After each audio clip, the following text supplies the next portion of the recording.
우리 각자의 삶에 보면 좀 닮고 싶은 그런 인물들이 있잖아요. 뭐 아마 한 명쯤은 적어도 그런 분들이 있으실 거예요.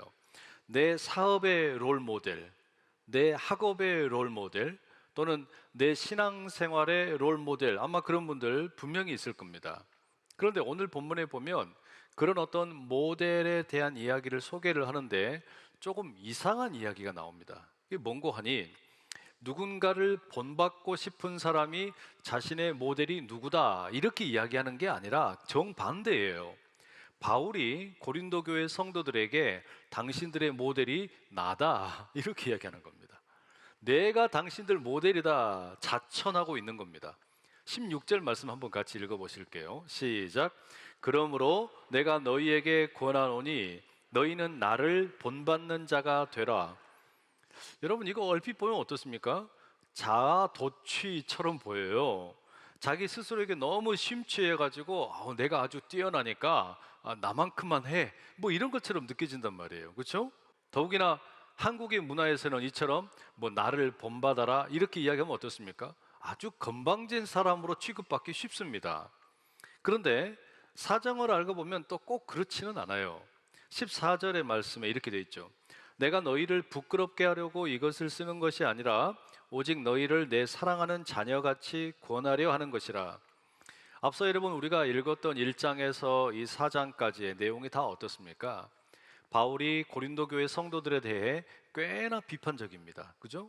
왜 이렇게 너희들은 세상의 지혜를 자랑하면서 교회 안에서 분파를 만들고 싸우느냐? 바울이 아주 신랄하게 비판을 했어요. 그런데 이런 비판을 한 것이 고린도 성도들을 부끄럽게 하려는 것이 아니라는 겁니다. 도리어 바울의 의도는 뭐냐면, 자신이 이 고린도 교회 성도들을 마치 아버지처럼 또는 사랑하기 때문에 자녀를 대하듯이 권면하고 있다는 겁니다. 그래서 15절에 이렇게 말합니다. 함께 읽어보실게요. 시작. 그리스도 안에서 일만 스승이 있으되 아버지는 많지 아니하니 그리스도 예수 안에서 내가 복음으로써 너희를 낳았음이라. 바울 자신이 뭐라는 거예요? 내가 고린도 교회의 아버지라는 거예요. 물론 다른 복음 전도자들도 있습니다. 스승들도 있어요. 그러나 이 고린도 교회를 개척하고 1년 6개월 동안 영혼을 갈아 넣으면서 이 성도들을 돌본 이 바울에게는 비할 바가 안 되는 거죠. 그래서 바울이 내가 여러분들의 아버지와 같은 존재다, 내가 여러분 성도들에게 있어서만큼은 영적인 아버지와 같다라고 말합니다. 그러면서 말하는 거예요. 이제 여러분은 아버지와 같은 나를 본받으십시오. 그러니까 바울은 지금 영적인 아비의 마음으로 영적인 자녀와 같은 고린도 교회 성도들에게 자기를 본받으라 이야기합니다. 여러분, 우리 가정에서 한번 가만히 생각을 해보세요. 아이들이 세상을 배워갈 때 제일 많이 보게 되는 선생이 누굽니까? 부모잖아요, 그죠? 부모의 말을 따라하게 되고요, 그리고 부모의 행동을 따라하게 됩니다. 마치 그와 같습니다. 이 가정과 같은 교회에서 지금 사도 바울은 자신이 영적인 아비와 같은 존재이기 때문에 내 말도 배우고 내 행동도 따라하면서 과연 그리스도인답게 사는 게 어떤 건지를 익혀가라 라고 말합니다. 그래서 여러분, 어떤 분은 그런 이야기 했죠. 결국에는 삶으로 가르친 것만 남는다. 삶을 통해서 보여준 것만 자녀들에게 우리가 물려줄 수 있다. 그런 이야기 하잖아요. 사람들은 어떤 경우가 되었든지 결국에는 모델들을 따라합니다. 내가 닮고 싶은 모델들이 있어요. 좋은 모델을 보면 좋은 것을 배우게 되게 있고, 또 나쁜 모델을 따라하다 보면 나쁜 일을 배우게 됩니다. 여러분, 당시에 고린도 교회는 상당히 중요한 분기점에 있었습니다. 이 교회 대부분의 성도들은 어림잡아도 3년 이상의 신앙생활을 한 사람들이 거의 없었어요. 대부분이 다 3년 이하에 이제 겨우 신앙에 대해서 조금씩 알아가는 사람들이었습니다. 그런데 바울이 떠난 이후에 여러 다른 잘못된 가르침이 들어오면서 신앙에 혼란을 느끼게 된 거예요. 갈등이 생긴 거예요. 때문에 누군가가 빨리 예수를 믿는다는 게 무엇인지에 대해서 바르게 정리해 줄 필요가 있었습니다. 우리가 혹여라도 여러분 이렇게 신앙생활 하다가 이단을 만날 수도 있고 잘못된 가르침을 접할 수도 있잖아요. 그러면 그때 뭐가 필요합니까? 얼른 해독을 해야 되는 거예요. 이 해독이 필요합니다. 아, 이게 잘못된 거구나. 이건 이렇게 하면 안 되는 거구나. 이거를 가르쳐 줄 수 있는 사람이 필요하단 말이에요. 지금 바로 그런 좋은 모델이 필요한 겁니다. 그런 이유 때문에 고린도 교회 성도들에게 바울은 자기 자신을 영적인 아버지로 이렇게 소개를 하면서 자신을 따르라, 자신을 본받으라 이야기합니다. 물론 가장 좋은 것은 사도 바울이 다시 고린도 교회를 방문하면 제일 좋은데 지금 현실이 그렇지를 못한가 봐요. 가기가 어려워요. 그래서 어떻게 합니까? 바울을 대신해서 차선책으로 디모데를 보내게 됩니다. 디모데는 주 안에서 바울이 사랑하고 또 신실하게 여겼던 아들입니다.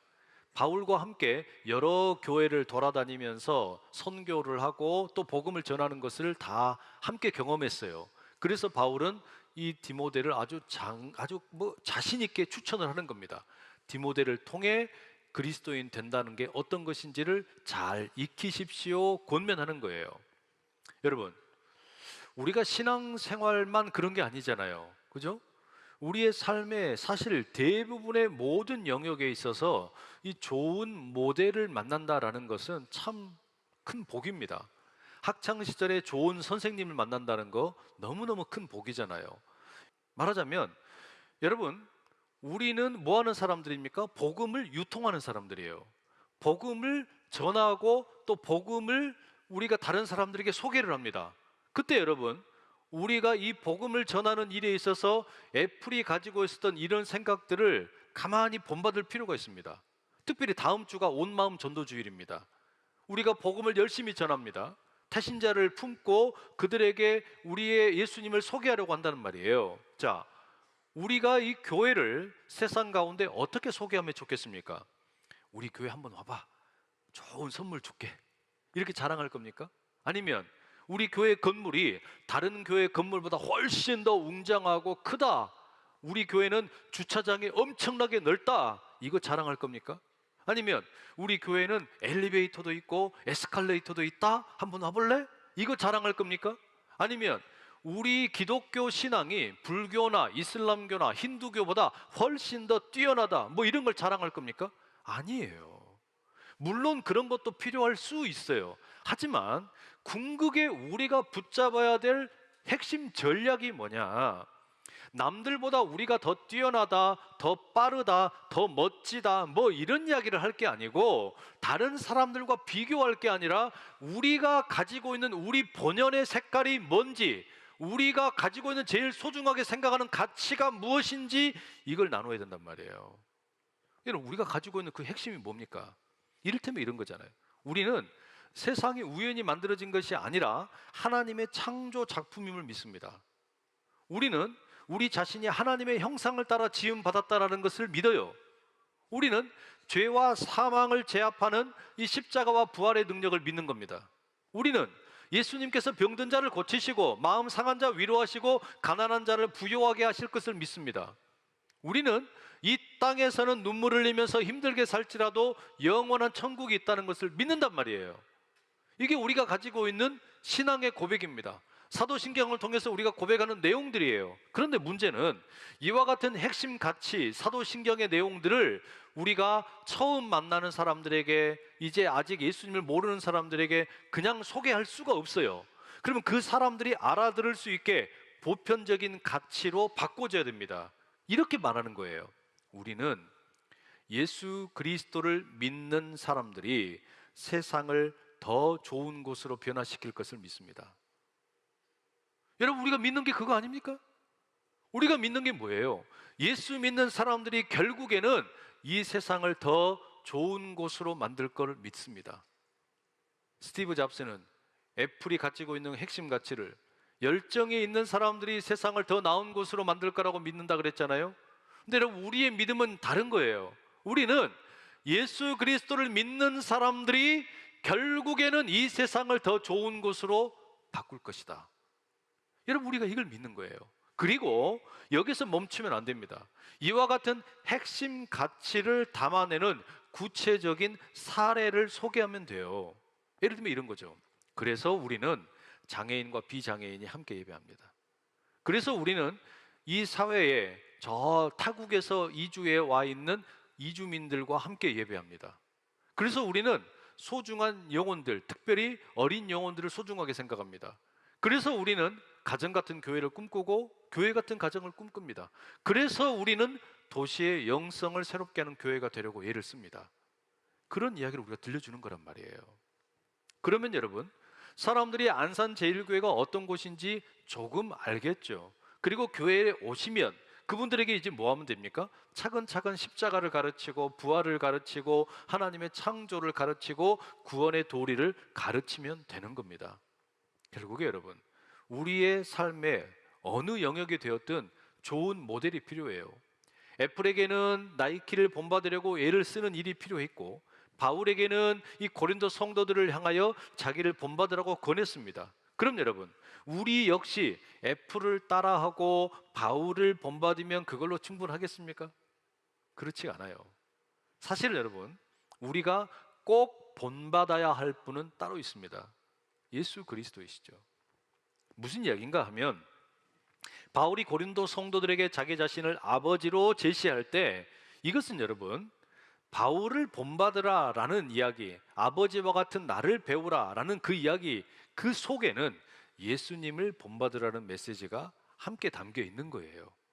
바울을 닮는다는 이야기는 곧 예수님을 닮아라는 이야기라는 것입니다.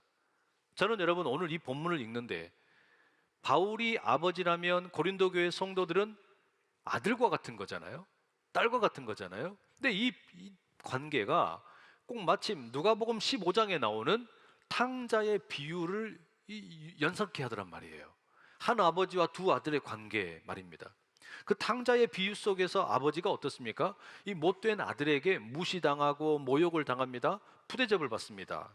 그럼에도 아버지는 아들에게 끊임없이 화해를 시도하고, 심지어 나중에는 거지가 되어서 돌아온 그 아들을 기다리고 용서하고 회복시켜 줍니다. 이 아버지는 세상의 일반적인 기준을 뛰어넘어서 아들에게 사랑을 베풀어요. 바울 역시 마찬가지예요. 지금 고린도 교회 성도들을 향해서 자기 자신에 대해서 못된 이야기를 많이 하고 바울의 가르침을 업신여기고 우리가 바울보다 뛰어나다, 이렇게 지금 바울에 대해서 아주 안 좋은 이야기들을 많이 하는데, 그럼에도 바울은 뭐라 그럽니까? 내가 여러분들의 아버지입니다. 영적인 아비입니다. 그리고 내가 여러분들을 기다립니다. 여러분들이 회복되기를 소망합니다. 이런 이야기 하는 거예요. 바울이 왜 이렇게 할 수 있었을까요?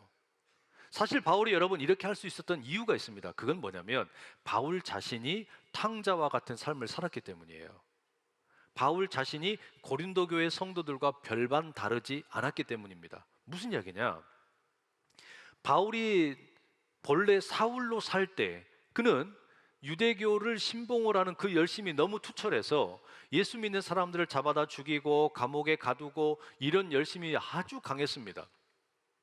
그렇게 다메섹으로 또 예수 믿는 사람들 잡으러 가는 길에 어떻습니까? 강렬한 빛을 만나게 돼요. 그리고 그 빛 속에서 음성이 들립니다. 사울아, 사울아, 네가 어찌하여 나를 핍박하느냐. 예수님의 음성을 듣게 되는 거예요. 그 예수님의 음성을 듣고 나서 이 인생이 송두리째 뒤바뀌게 됩니다. 예수님을 핍박하고 박해하고 또 예수 믿는 사람들을 괴롭히던 바울이었는데, 예수님께서는 이 바울을 기다리고 계셨어요. 그리고 바울이 돌이키기를 원하셨어요. 바울을 용서하세요. 심지어 그걸로 그치는 게 아니라 바울을 예수 그리스도의 복음을 전하는 특별한 도구로 삼으려고 하시는 거예요. 기가 막힌 일이죠. 여러분, 이때 바울이 경험한 게 뭐겠습니까?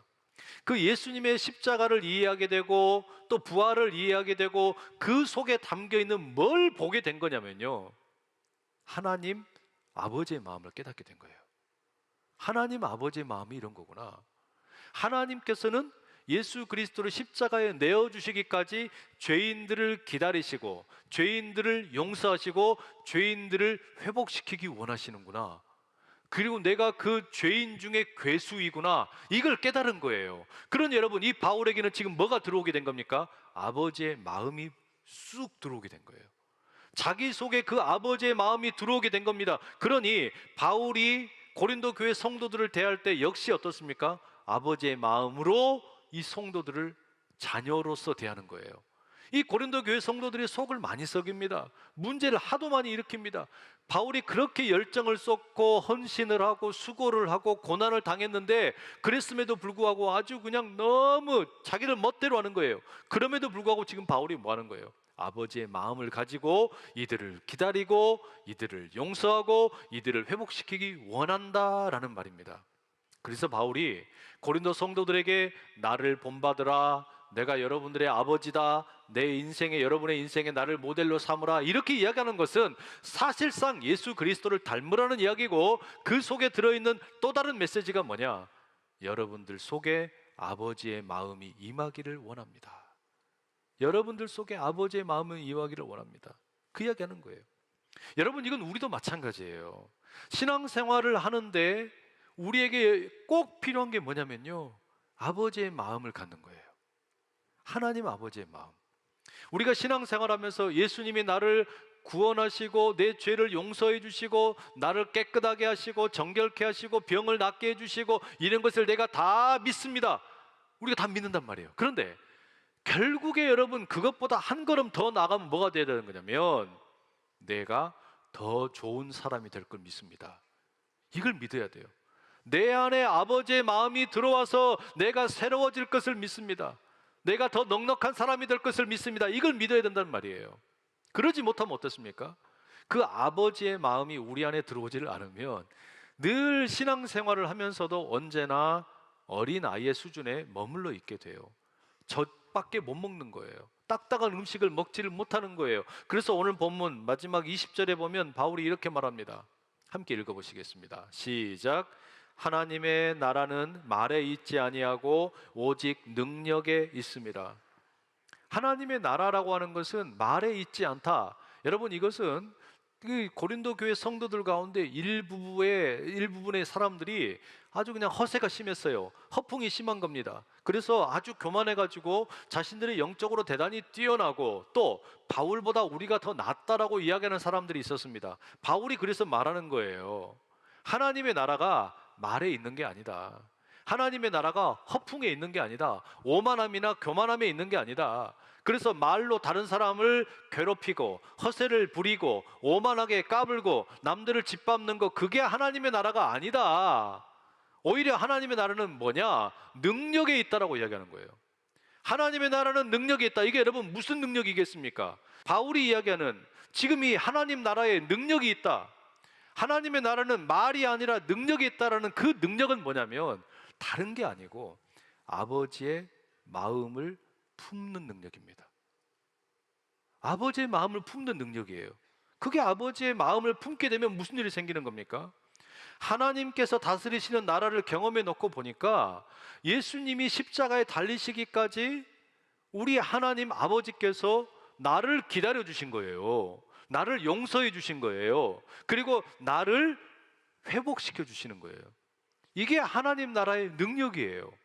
이 아버지 마음이 들어오면 이런 일이 가능하다는 거예요. 그래서 더 이상 말로 까불고 허세를 부리고 다른 사람 상처 주고 어린아이처럼 뭐 다른 사람이 좀 잘된 일이 있으면 아이고 그까짓 거 뭘 그렇게 자랑하고 떠들어, 이렇게 하는 게 아니고, 아니 다른 사람 좋은 일 있으면 함께 칭찬해 주고 힘든 일 있으면 같이 가서 위로해 주고, 이렇게 말로 말 본새가 좀 이뻐야죠. 안 그렇습니까?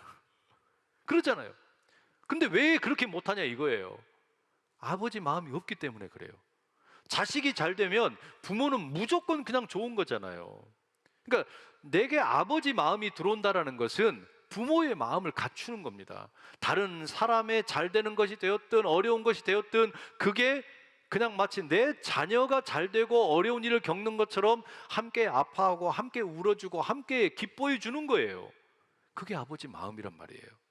그래서 내가 하나님 나라를 경험한다라는 거 다른 게 아니에요.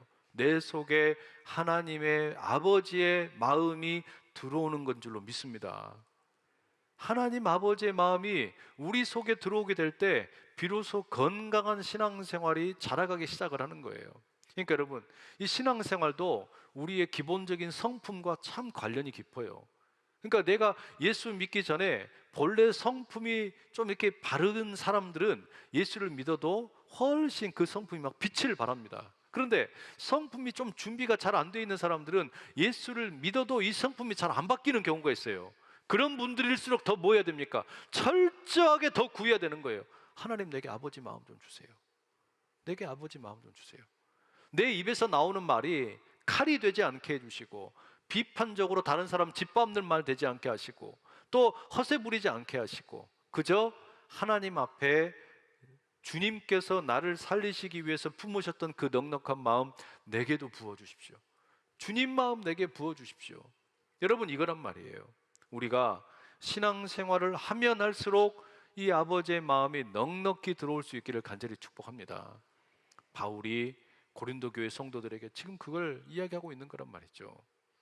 전에 언젠가 소개해드렸던 뉴스 한 토막이 생각이 납니다. 블랙박스 영상에 소개된 그 교통사고 장면이 있었는데, 11월 5일 날 이른 아침 오전 7시에 경기도 고양시 일산 동구 어느 도로에서 자동차 두 대가 이렇게 이제 접촉사고가 일어납니다. 이게 앞차가 있는데 뒷차가 그냥 가서 꽝 박아버린 거예요. 그러니까 앞차는 피해자, 뒷차는 가해자가 된 거죠. 근데 이 뒷차에 누가 타고 있었냐면 이 젊은 엄마와 이제 돌이 되지 않은 11개월 된 아이가 있었어요. 이 11개월 된 아이가 지금 아파가지고 엄마가 응급실에 급하게 가려고 하다가 운전 미숙으로 앞차를 그냥 들이받아버린 거예요. 그런데 앞차 차주가 이 사고에 지금 막 그냥 목을 잡고 나와가지고 전치 5주다 6주다 이렇게 항의를 해도 아무 문제가 되지 않는데, 그렇게 하는 게 아니라 차에서 나와가지고요 막 그냥 손을 덜덜덜덜덜 떨고 있는 이 애기 엄마를 그냥 괜찮다 그러면서 꽉 안아준 거예요. 꽉 안아준 거예요. 근데 이게 이제 뉴스에 알려지게 되면서 이 애기 엄마의 남편이 이 블랙박스 영상을 보고 너무 감사해가지고 그것이 뉴스로 알려진 겁니다. 그리고 난 다음에 그 앞에 타고 있던 그분이 좀 나이가 지긋한 중년의 여성이셨거든요.